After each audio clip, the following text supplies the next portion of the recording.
معزز خواتین اسلام، حضرت مولانا عبدالعلیم صاحب رشادی و قاسمی دامت برکاتہم نے ایک بہت لمبی تقریر کو مختصر وقت میں آپ کے سامنے پیش کر دیا اور فرمایا ہم میں سے بہترین انسان وہ ہے جو دوسروں کو فائدہ پہنچاتا ہے، زبان سے فائدہ پہنچائے، ہاتھ سے فائدہ پہنچائے، مال سے فائدہ پہنچائے، یہ تمام باتیں نبی کے اس فرمان میں داخل ہیں۔ دعا کرے اپنے آپ کے لیے بھی اور دوسروں کے لیے بھی کہ اللہ تعالیٰ مجھے ایسا بنا دے کہ میں دوسروں کو فائدہ پہنچاؤں۔ آ رہی ہے بات سمجھ میں؟ ذرا بیٹھ جاؤ بھی آپ لوگ، ذرا 1-2 منٹ۔ اپنے آپ کے لیے بھی آپ حضرات دعا کریں، دوسروں کے لیے بھی دعا کریں کہ اللہ تعالیٰ مجھے ایسا بنا دے، چاہے مرد ہو کہ عورت، میرے سے دوسروں کو جہاں تک ہو سکے فائدہ پہنچے۔ انہی لوگوں میں اللہ تبارک و تعالیٰ نے ہمارے اس علاقے کے بے مثال کارپوریٹر جناب الحاج عمران عارف پاشا صاحب دامہ اقبالہ، جو بالکل جوان سال ہیں، بڑوں کی نسبت بہت چھوٹی عمر ہے، اللہ تبارک و تعالیٰ نے اس چھوٹی سی عمر میں ان کے دل کے اندر ایسا جذبہ رکھا ہے، ملک کا اور ملت کا اور قوم کا۔ کئی نوجوان ان کو دیکھ کر یہ رشک کرتے ہیں کہ ہم بھی عمران عارف پاشا جیسے نوجوان کب بنیں گے۔ اور اس وقت ملک اور ملت کی حالت کو اگر سامنے رکھیں، میری ماں اور بہنوں سے گزارش ہے کہ 2-3 منٹ میری بات کو غور سے سنیں۔ ملک اور ملت کی حالتوں کو اگر سامنے رکھیں گے، ایک یا 2 عمران عارف پاشا جیسے نوجوان سے مسئلہ حل نہیں ہوگا، بلکہ ہر گھر کے اندر عمران عارف پاشا جیسے نوجوان کی سخت ضرورت ہے۔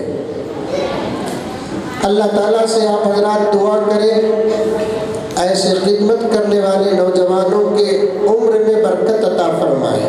ذرا آہستہ صحیح ضرور آمین بولو۔ ان کی ہر اعتبار سے اللہ تعالیٰ حفاظت فرمائے، حاسدوں کے حسد سے، شریروں کی شرارت سے، بد نظروں کی بد نظری سے، جادوگروں کی جادوگری سے، شریروں کی شرارت سے اللہ تبارک و تعالیٰ ان کی اور ان جیسے خدمت کرنے والے تمام نوجوانوں کی بے حد حفاظت فرمائے۔ میری مائیں اور بہنیں، ہمارے گھروں کے اندر سے فاقہ چھوٹتا نہیں اور ہماری پریشانیاں ہمیں چھوڑ کر جانے کے لیے تیار نہیں۔ بات صحیح ہے کہ غلط ہے؟ ذرا منڈی تو بھی ہلاؤ، آواز تو نہیں نکال سکتے آپ لوگ، آپ کی آواز بھی پردے میں ہے۔ نہ ہمارے سے پریشانی چھوٹتی ہے اور نہ ہم پریشانیوں کو چھوڑنے کے لیے تیار ہیں۔ اس کی وجہ کبھی آپ نے بیٹھ کر غور کیا؟ اگر غور کرتے ہیں آپ حضرات، میری مائیں ہیں آپ، میری بہنیں ہیں، چھوٹی ہیں تو میری بچیاں ہیں آپ، اگر آپ غور کرتی ہیں کہ آخر ہمارے گھر میں پریشانیاں اتنی کیوں ہیں، تو آپ کے پاس نتیجہ یہ آتا ہے ہمارا باپ کماتا نہیں اس لیے پریشانی ہے، ہمارا شوہر کماتا نہیں اس لیے پریشانی ہے، ہمارا بچہ اور ہمارا بھائی کماتا نہیں اس لیے پریشانی ہے۔ آپ کے پاس یہ نتیجہ آتا ہے، لیکن یہ نتیجہ 100% غلط ہے۔ ایک بات ذہن میں رکھ لیں آپ، ہمارے گھر کے مرد کمائے کہ نہ کمائے، اللہ تبارک و تعالیٰ نے ہماری روزی روٹی کا فیصلہ ہمارے پیدا ہونے سے پہلے کر دیا ہے۔ پھر یہ پریشانیاں کیوں؟ آپ 2-3 باتیں میری نوٹ کر لیں، انشاءاللہ اس پر آپ عمل کریں گے، بہت فائدہ ہوگا۔ میں بڑی محبت کے ساتھ ہمارے ہردل عزیز عمران صاحب سے میں گزارش کرنا چاہتا ہوں، بہت دنوں کی میری تمنا بھی ہے، مہینے میں 1 مرتبہ ہماری بہنوں کو اس طرح آپ جمع کریں، مجھے 1 فون کر دیں، میں مولانا کو ساتھ لے کر آ جاتا ہوں۔ دین کی اعمال کی بات ان کے سامنے کرنا، یہ سب سے بڑی آپ کی خدمت ہوگی۔ میری مائیں اور بہنیں، پریشانیوں کے آنے کا سبب ہمارے گھر کے مرد نہ کما رہے ہیں یہ نہیں، بلکہ ہمارے اعمال کمزور ہو گئے، یہ ہمارے پریشانیوں کا راز اور سبب ہے۔ مثال کے طور پر بطور خاص آپ غور کر دیکھیں، ہم میں سے کتنی مائیں اور بہنیں اور عورتیں نماز کی پابندی کرتی ہیں؟ نماز سے ہم لوگ کتنا دور ہیں؟ کچھ مائیں اور بہنیں تو ایسی ہیں سال ہر سال گزر جاتے ہیں، نماز پڑھنے کی توفیق نہیں ملتی۔ کچھ مائیں اور بہنیں ایسی ہیں، مجھے کہتے ہوئے افسوس بھی ہوتا ہے کہ پوری زندگی گزر جاتی ہے، عید کے مواقع آتے ہیں لیکن نماز نہیں پڑھتے۔ میری مائیں کان کھول کر سن لے، نماز نہیں پڑھیں گے اللہ ناراض ہو جائیں گے، پیغمبر کو تکلیف ہوگی، اور اللہ تبارک و تعالی ہمارے گھروں کی برکت کو ختم کر دیتے ہیں۔ حضرت اشرف علی تھانوی رحمۃ اللہ علیہ فرماتے ہیں، فجر کی نماز کی 2 رکعت پہلے سنت اور 2 رکعت بعد میں فرض۔ حضرت نے فرمایا فجر کی صرف 2 رکعت پہلی سنت کا اتنا بڑا فائدہ ہے، مرد حضرات بھی بیٹھے ہیں سن لیں۔ تھانوی نے فرمایا فجر کی 2 رکعت سنت پابندی کے ساتھ پڑھنے پر اللہ تعالیٰ 3 فائدے دیتے ہیں۔ ایک فائدہ یہ ہے کہ اس کی زندگی میں کبھی رزق کی تنگی نہیں آئے گی، دوسرا اس کے گھر میں کبھی میاں بیوی کا جھگڑا نہیں ہوگا، تیسرا ایمان کی حالت میں اس کی موت ہوگی۔ خالی 2 رکعت سنت فجر کی گھر میں پڑھنے کے 3 فائدے ہیں، فرض کا عالم کیا ہوگا؟ پھر فجر، ظہر، عصر، مغرب، عشاء کبھی نماز نہ چھوڑے، یہ گزارش ہے آپ سے، بولو انشاءاللہ پابندی کریں گے۔ دوسری بات یہ ہے، گھروں کے اندر قرآن کی تلاوت ہماری بند ہو گئی۔ ہماری اپنی شادیوں میں ہم نے جہیز میں قرآن کو ساتھ لے کر آئے اور لا کر ہم نے بڑے سجاوٹ کے ساتھ طاقوں میں قرآن کو رکھ دیا۔ میرے والد حضرت مولانا زکریا صاحب رحمۃ اللہ علیہ فرماتے ہیں کہ طاقوں میں قرآن چڑھنے کے بعد وہ قرآن اس بات کا انتظار کرتا ہے کہ اس گھر میں کس کی موت ہوگی، میں کب اتروں گا۔ قرآن کو موت پر اتارنے والی کتاب نہ سمجھو، ہماری دنیا اور آخرت بنانے والی کتاب سمجھو۔ اللہ کے رسول صلی اللہ علیہ وسلم نے ارشاد فرمایا، اس ذات کی قسم جس کے قبضے میں میری جان ہے، جس گھر کے اندر صبح کی نماز کے بعد سورہ یاسین کی تلاوت ہوتی ہے، موت تک اس کے گھر میں کبھی فقر و فاقہ نہیں آئے گا۔ یہ سورہ یاسین کہاں ہے؟ شیواجی نگر میں پادران پورہ میں، فیصد ٹاؤن میں، میسور میں، سالار میں، سیاست میں، سہارا میں، آج تک میں کہاں ہے یہ سورہ یاسین؟ اللہ کے کلام میں ہے۔ آقا نے فرمایا سورہ یاسین قرآن کا دل ہے، اس کے پڑھنے والے کا دل کبھی مردہ نہیں ہوتا۔ آج ہم لوگ قرآن پڑھتے ہی نہیں، بات لمبی ہو جائے گی، کارروائی زیادہ ہے۔ یہ دوسری گزارش کرتا ہوں میری ماں اور بہنوں سے ہاتھ جوڑ کر، تم امت کا سرمایہ ہو، تمہارے اوپر بڑی ذمہ داریاں ہیں۔ تمہارا ایمان، تمہارا یقین، تمہارا توکل، تمہارا بھروسہ، تمہارا پردہ، تمہاری پرہیزگاری جتنی اچھی ہوگی اللہ تعالیٰ قوم کو اتنا اچھا بنائیں گے۔ آج ہماری نوجوان نسلیں جو برباد ہو رہی ہے وہ ماحول سے نہیں بلکہ تمہارے تقوی کی کمی سے برباد ہو رہی ہے۔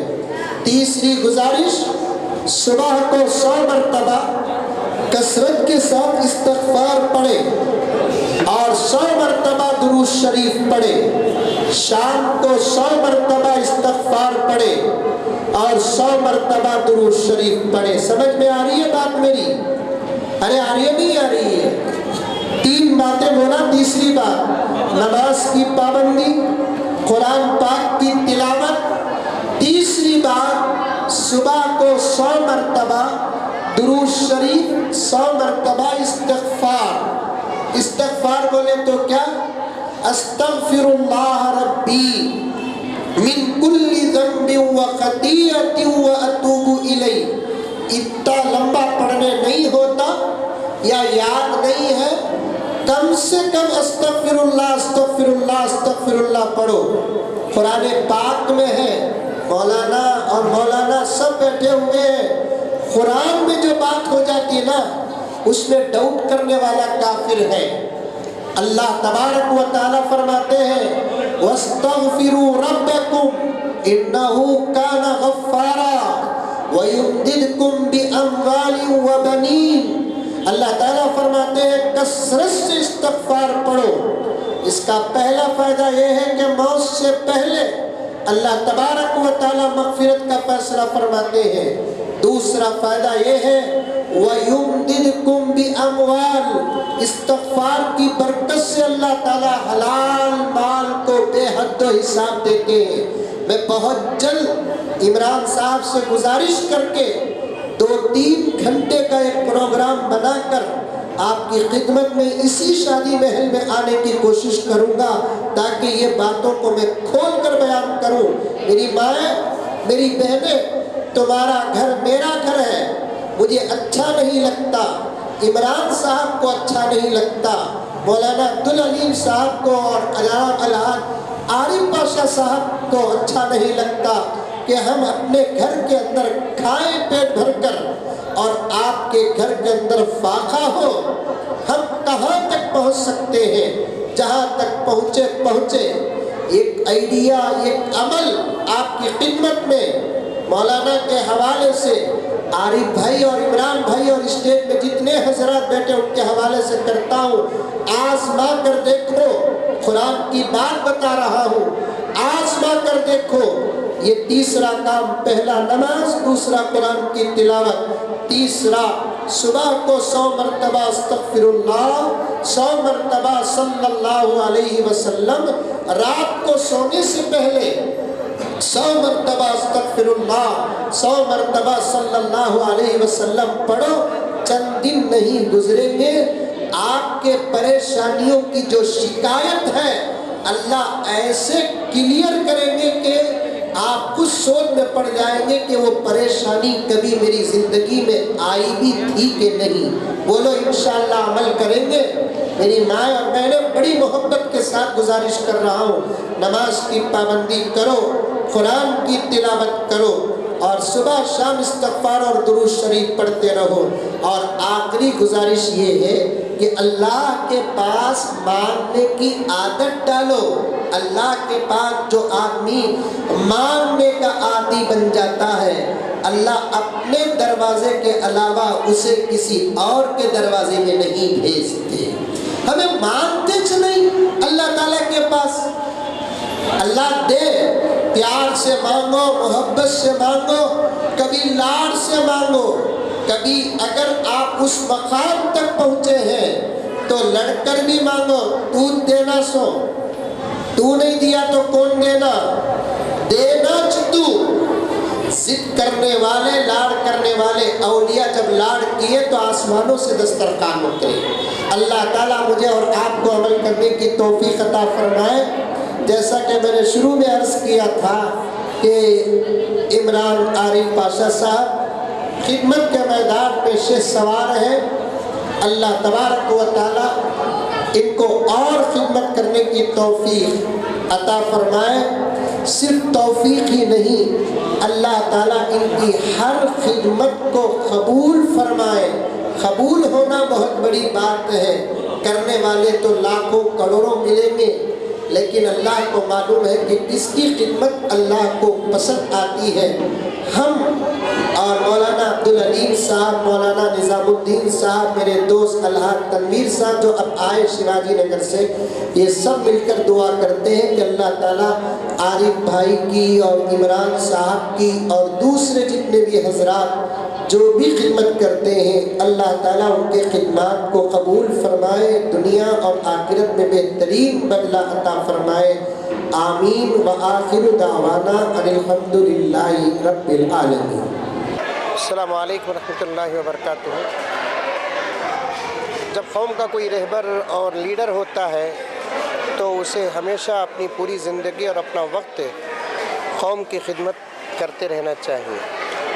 آج کل یہ کام بڑے لوگوں کی طرف سے جب بھی کہیں ہوتا ہے تو بڑا تعجب لگتا ہے، لیکن یہ تعجب کی بات نہیں ہے. جس کے اوپر جو ذمہ داری ہوتی ہے وہ اپنی ذمہ داری کو پوری طریقے سے نبھانا ہے. اور ہمارے جناب عمران صاحب اپنے مقام کا اور اپنی ذمہ داری کا پورا احساس رکھتے ہیں، اور انہوں نے اپنی ذمہ داری کو اپنے پورے پیریڈ میں ہر ماحول میں، ہر گوشے میں ادا کرنے کی کوشش کیے، اور اللہ تعالیٰ کی مدد شامل حال رہی. اور انہوں نے دل کھول کر الحمدللہ خاص طور پر اپنے علاقے کی، کانسٹیٹیوٹی کی اور عموماً پورے بنگلور کی، اور جہاں تک وہ پہنچ سکتے ہیں پہنچ کر اپنی خدمت کو پھیلایا.